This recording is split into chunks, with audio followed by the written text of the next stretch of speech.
Kita membaca di Lukas bab 2 ayat 1 sampai dengan 14. Pada waktu itu Kaisar Agustus mengeluarkan suatu perintah menyuruh mendaftarkan semua orang di seluruh dunia. Inilah pendaftaran yang pertama kali diadakan sewaktu Quirinius menjadi gubernur di Syria.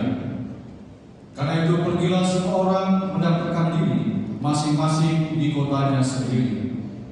Demikian juga Yusuf pergi dari kota Nazaret di Galilea ke Yudea ke kota Daud yang bernama Bethlehem, karena ia berasal dari keluarga dan keturunan Daud, supaya didapatkan bersama-sama dengan Maria tunangannya yang sedang mengandung. Ketika mereka berada di Bethlehem, tibalah waktunya bagi Maria untuk bersalin, dan ia melahirkan seorang anak laki-laki, anaknya yang sulung. Lalu dibungkusnya anak itu dengan kain lampin dan dibaringkan di dalam bangunan, karena tidak ada tempat bagi mereka di rumah penginapan.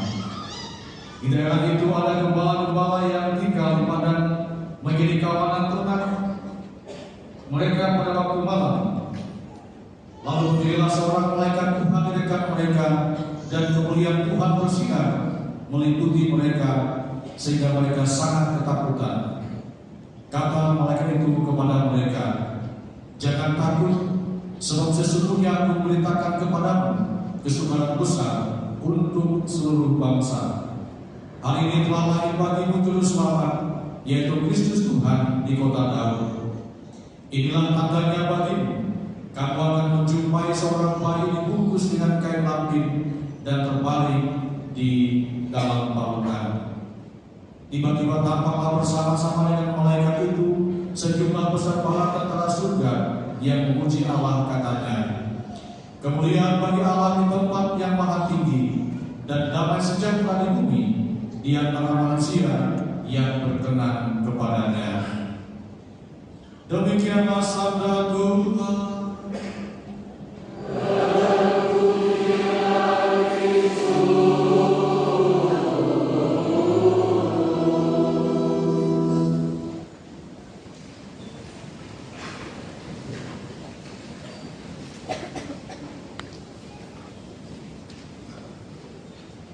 Bapak dan Ibu yang terkasih, kaum muda, remaja, anak-anak yang dicintai Tuhan, sekali lagi selamat malam.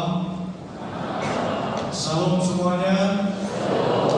Ada sukacita, ada damai,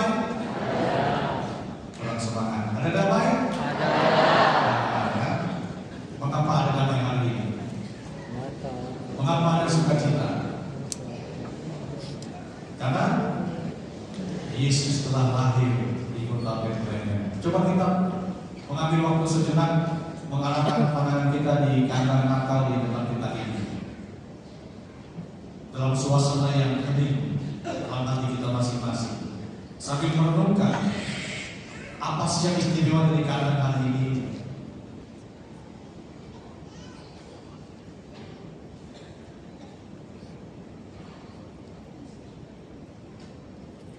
Baik, terima kasih Pak Irwan.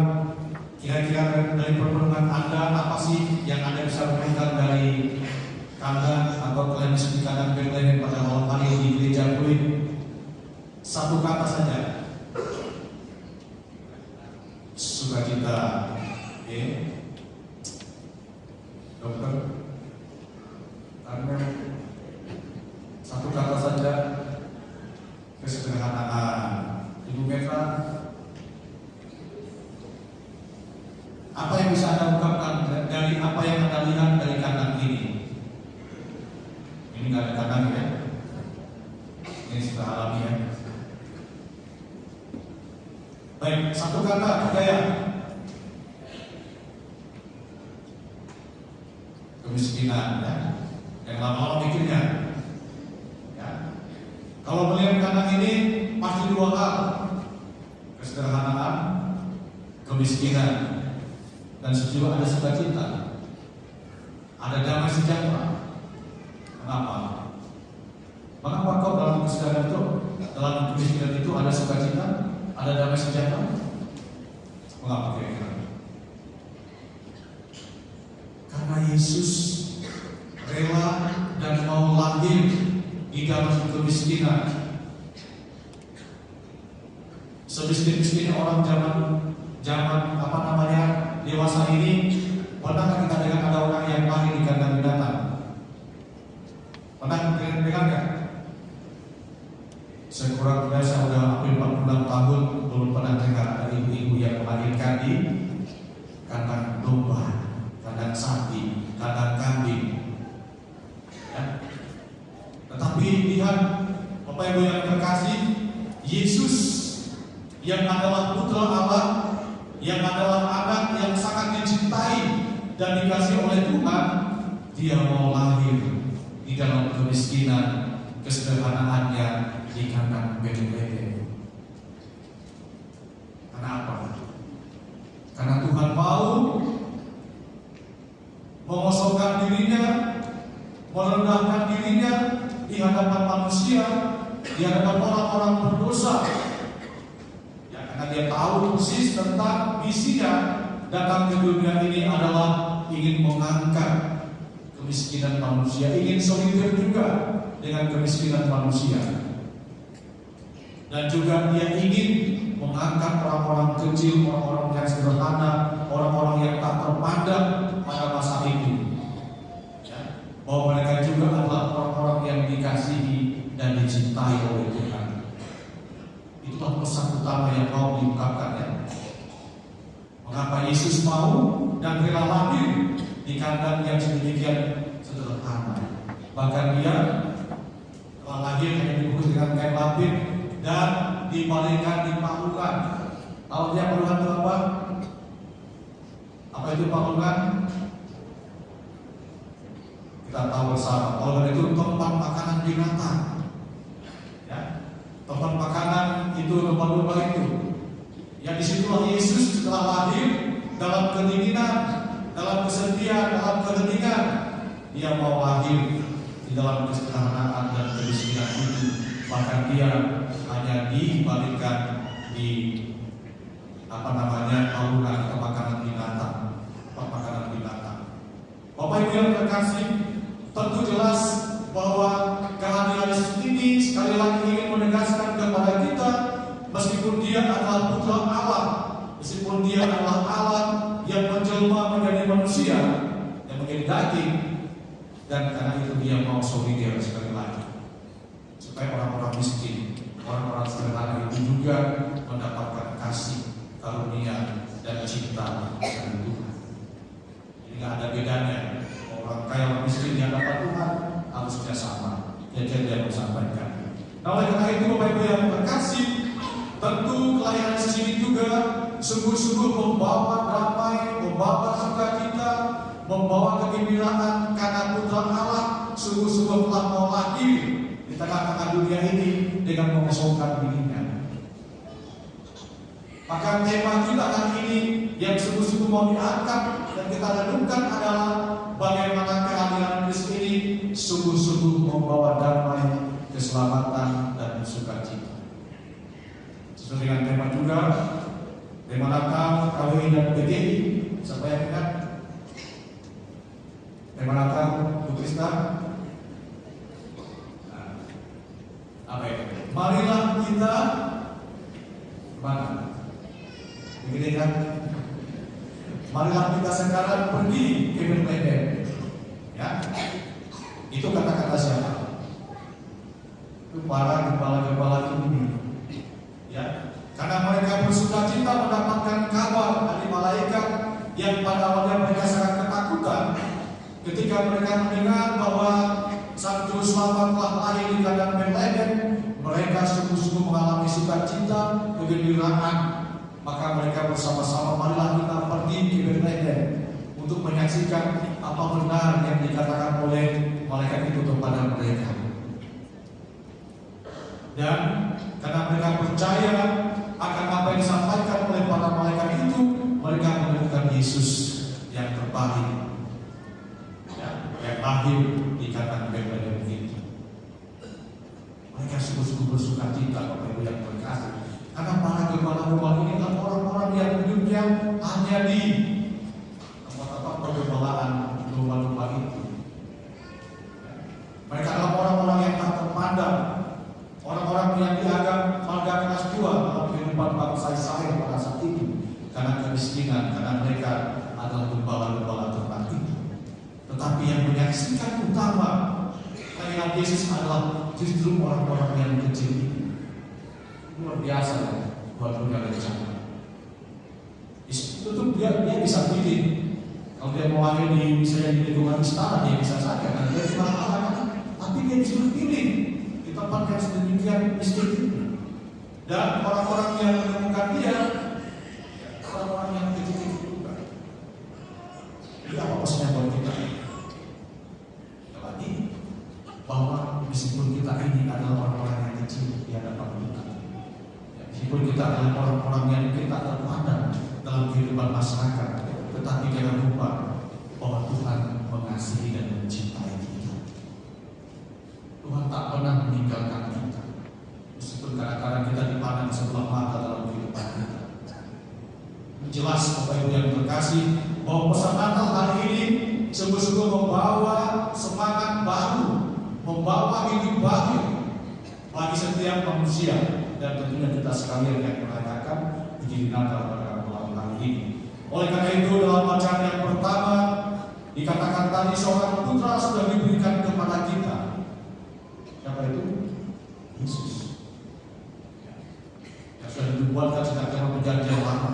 Dan oleh Paulus dalam bacaan yang kedua, kasih karunia Allah sudah nyata bagi semua orang. Oleh karena itu, sebagai orang-orang yang tentunya mengalami kelahiran Tuhan dalam kehidupan kita, maka kita juga harus mampu hidup sesuai dengan kehendak Allah. Dan hari ini telah lahir bagimu Juru Selamat. Maka Bapak Ibu yang terkasih, sebagai orang-orang yang dicintai dan dikasihi Tuhan, kita dalam kehidupan ini harus selalu mampu mengucap syukur, selalu bersuka cita, selalu bahagia. Ya, jangan pernah kita ini hidup hari-hari diisi dengan kehilangan harapan, putus asa. Kadang-kadang hidup mau bunuh diri, ada juga yang begitu. Karena mungkin karena kemiskinan, karena masalah ekonomi, karena masalah relasi, karena masalah keluarga, mau bunuh diri. Itu bukan gambaran hidup sebagai pengikut Kristus, ya, yang Tuhan lahir, yang kita rayakan pada kesempatan ini. Nah, oleh karena itu, Bapak Ibu yang terkasih, mari kita bersama-sama merayakan kelahiran Tuhan ini dengan pertama-tama kita membangun semangat sukacita. Yang kedua, kita juga membagikan sukacita itu kepada setiap orang yang kita jumpai dalam kehidupan kita, karena dia istilah lahir bagi kita. Bahkan kita dibaptis dalam nama Bapa dan Putra dan Roh Kudus. Dan juga kita tentunya sebagai orang-orang yang dikasih dan dicintai oleh Tuhan berkat kehadirannya, maka kita jangan takut, sebab sesungguhnya aku memberitakan kepadamu kesukaan besar untuk seluruh bangsa. Hari ini telah lahir bagimu Juru Selamat, yaitu Kristus Tuhan kita di kota Daud. Oleh karena itu, Paulus mengajak kita semua, sebab sudah nyatalah anugerah Allah yang menyelamatkan semua manusia dan mendidik kita supaya kita meninggalkan kefasikan dan keinginan-keinginan duniawi, dan supaya kita hidup bijaksana, adil, dan saleh di dunia sekarang ini. Kalau kita ingin menyambut Kristus yang lahir bagi kita, maka kita harus berusaha dan berjuang untuk meninggalkan hidup yang mungkin kita sampai saat ini masih ada yang hidup dalam kefasikan, ya, hidup dalam dosa, dan tentunya dikuasai oleh keinginan-keinginan duniawi yang membuat kita jatuh ke dalam dosa. Oleh karena itu mari kita buat sikap pilih hati, acuh tak acuh, kemalasan, tidak mau berbagi, mudah kehilangan harapan, menyalahkan Tuhan, judi online, penyakit juga ya, pinjol, ini juga penyakit yang membuat kita tidak bersuka cita dalam kehidupan kita. Kita harus berani melawan kebiasaan-kebiasaan ini supaya hidup kita ini bisa bersuka cita dan mengalami damai sejahtera yang bersumber dari Allah. Karena itu diperlukan sikap yang bijaksana, adil terhadap sesama dan saleh, yang menjadi orang beriman yang taat dan menjaga kesucian hidup kita dengan pikiran dan sikap perkataan serta perbuatan yang sesuai dengan firman Tuhan yang tentunya kita rayakan pada hari ini. Oleh karena itu, terima kasih, mari kita berdoa semoga damai sejahtera sukacita tahun ini sungguh-sungguh hidup dan tinggal di tengah-tengah kehidupan kita. Semoga demikian. Amin.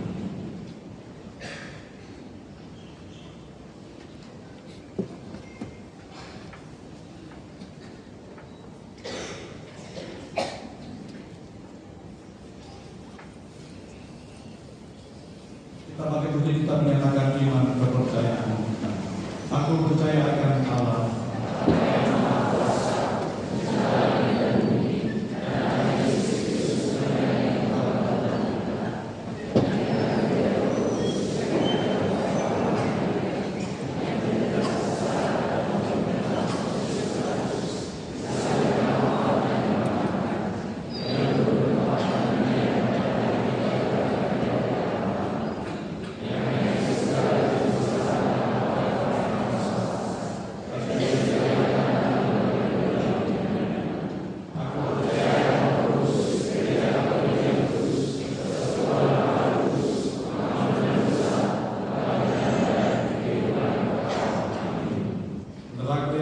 Marilah dengan segenap hati memanjatkan doa kepada Allah yang Maha Pengasih dan Maha Penyayang, yang dengan murah hati mendengarkan doa-doa orang beriman.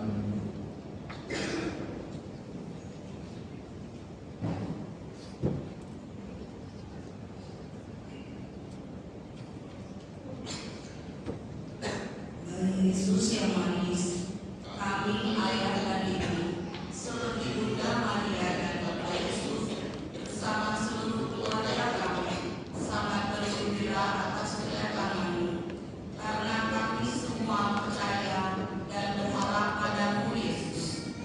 Engkau tahu, dunia sekarang ini sungguh berbeda dengan saat pertama Kau datang di Bethlehem dulu. Sekarang terlalu banyak godaan dan kejahatan yang mengancam hidup dan iman serta cinta di dalam keluarga kami. Berkatilah cinta kami dan seluruh rumah tangga kami. Berilah kami kemampuan dan kesabaran, penuh kasih dalam mendidik anak dan membahagiakan seluruh keluarga kami.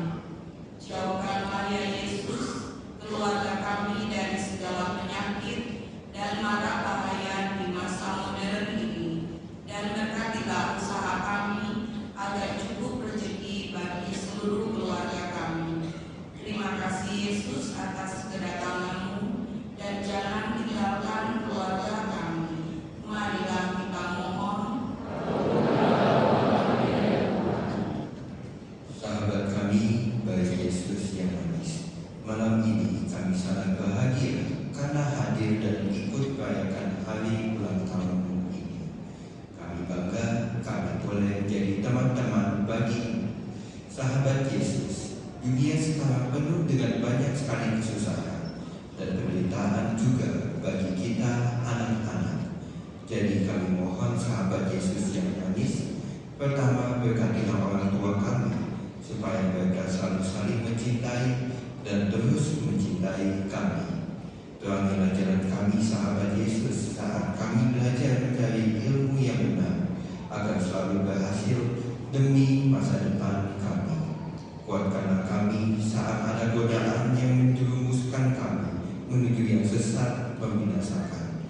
Tolong sahabat-sahabat kita yang sangat tidak beruntung karena miskin atau disiksa dan tertindas. Terima kasih sahabat Yesus yang manis. Marilah kita mohon.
Yesus yang baik, sekarang dunia kerja penuh tantangan dan rintangan. Bahkan untuk mendapat pekerjaan pun tidak gampang, dan penghasilan yang juga sering jauh dari mencukupi. Jadi Tuhan Yesus, kami mohon tolong kami karyawan-karyawan di segala bidang supaya boleh berhasil dan membawa cukup hasil buat hidup kami dan orang-orang yang kami kasih. Berilah juga pekerjaan yang cocok kepada teman-teman kami yang belum mendapatkannya, agar talenta mereka boleh dilipat gandakan sesuai kehendak Bapa. Marilah kita mohon. Yesus yang manis, kami ini orang kecil, tetapi berani datang kepadamu, seperti dulu para gembala hina telah berjumpa denganmu. Kami yakin Engkau selalu berpihak kepada kami. Susah dan sengsara menjadi irama hidup kami tiap hari. Sakit penyakit adalah sahabat hidup kami. Bayi Yesus yang manis, senyumlah pada kami dan sinarilah kekelaman yang meliputi kami ini. Semoga semua orang yang sakit dan menderita, Kau beri kelegaan di hari Natal ini. Marilah kita mohon. Bapak Ibu yang terkasih, mari kita hadir sejenak, kita panjatkan doa pribadi kita. Secara khusus kita berdoa juga untuk keluarga kita masing-masing. Berdoa juga untuk mereka yang membutuhkan doa-doa dan pertolongan kita. Terlebih mereka yang hidupnya sederhana, yang terpikirkan dan kekurangan makanan dan pakaian.